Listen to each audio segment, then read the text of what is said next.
Need to disconnect your computer from Google Messages for web. In this tutorial, I'll show you how to unpair Google Messages for web quickly and securely.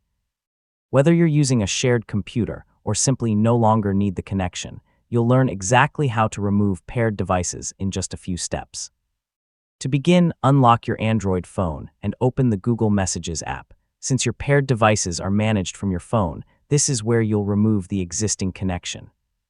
Next, tap your profile picture in the upper corner of the screen. From the menu that appears, select Device Pairing. This page lists every computer that's currently connected to your Google Messages account. If you have more than one paired device, find the computer you want to disconnect. Review the device name so you're removing the correct one before continuing. Tap the Sign Out or Unpair option next to the selected device, then confirm your choice if prompted. The connection between your phone and that computer will be removed immediately. After unpairing, refresh Google Messages for web on the computer. You'll notice that your conversations are no longer available, and the browser will ask you to pair your phone again before accessing your messages.